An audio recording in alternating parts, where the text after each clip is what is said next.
Hello everyone, welcome back. Study ম্যাথমেটিক্সের প্রত্যেকে স্বাগত জানিয়ে ক্লাস 7 থেকে chapter 6 page number 85 video part number আজকে 23 করব। কোষে দেখি 6.1 থেকে। লাস্ট ভিডিওতে আমরা 5 দাগের অঙ্কটা করেছি, আজকে আমরা 6 দাগের অঙ্কগুলো করব। নিচের বীজগাণিতিক পদগুলির মধ্যে সদৃশ পদগুলি আলাদা আলাদা ঘরে লিখি। তাহলে এই যে পদগুলো দেখতে পাচ্ছি 2x, y, 12xy, 13y square, -5x, 18y -4xy, -2y square, 21 square y, 3x, 3xy -xy y -6x square -15s square. তাহলে আমরা লিখব যে সদৃশ পদগুলি হলো সদৃশ পদগুলি হলো সদৃশ বলতে চলটা আমাদের একই রাখতে হবে, সংখ্যা আলাদা হতে পারে। যেমন এখান থেকে দেখো প্রথমে আমরা 2x, এরকম দেখো এক্স জাতীয় আমাদের সংখ্যাগুলো খুঁজতে হবে যার পিছনে এক্স শুধু আছে। তাহলে একটা -5x আর একটা কি দেখতে পাচ্ছি 3x। তাহলে আমরা লিখব এইভাবে, যেহেতু একটি ঘরের মধ্যে লিখতে বলেছে তাহলে আমরা এইভাবে লিখি 2x, তারপরে হচ্ছে -5x, তারপরে কত 3x। এটা এখানে একটা আমরা বক্স করে নিই। ওকে,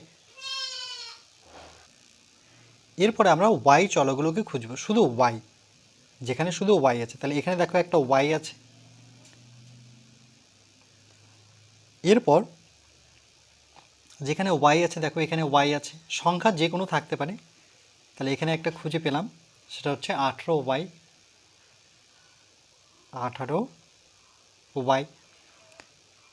ঠিক একইভাবে এখানে দেখো একটা আছে, সেটা হচ্ছে -y।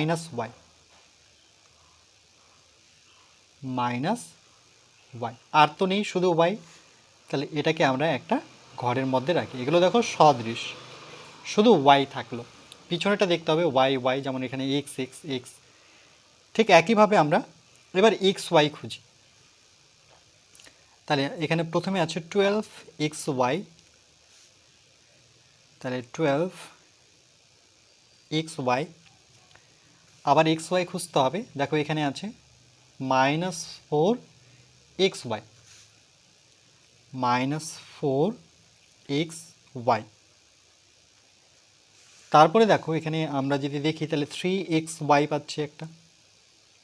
আমাদের চলটা শুধু দেখতে হবে, মেলাতে হবে, যেখানে xy এখানেও xy।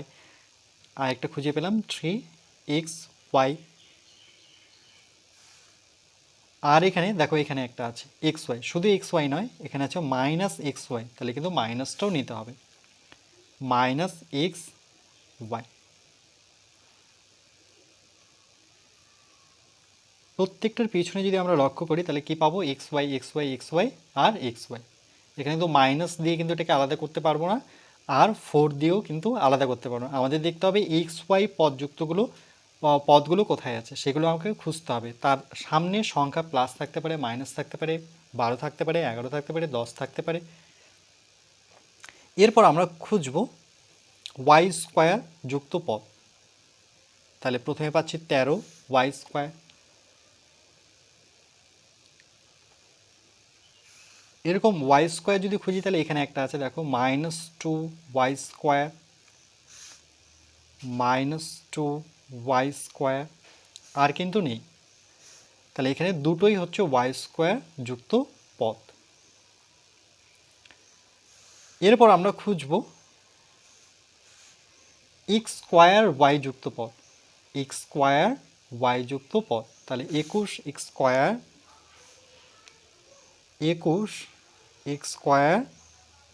y। দেখো এরকম পদ একটাই আছে, আর কিন্তু কোথাও নেই।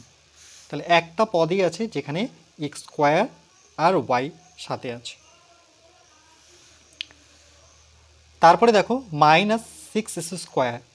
তাহলে এখানে একটা পদ আছে যেখানে x স্কোয়ার যুক্ত পদ, এটা আমরা খুঁজিনি এখনও। তাহলে -6x স্কোয়ার, এটা একটা পেলাম।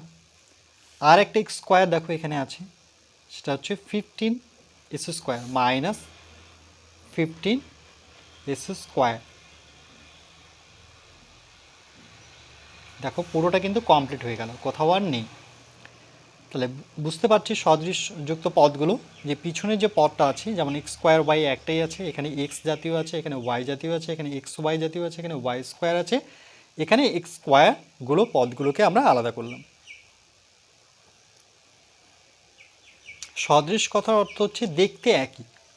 চলটা যদি দেখতে একই হয়, চলটার দিকে আমাদের পুরো টার্গেট থাকবে, সংখ্যার দিকে নয়। সংখ্যা কিন্তু চেঞ্জ হতেই থাকে। এরপরে আমরা পরবর্তী পার্ট নাম্বার 24-এ নিজে করি কোষে দেখি 6.1-এর সাথের অঙ্কগুলো করব।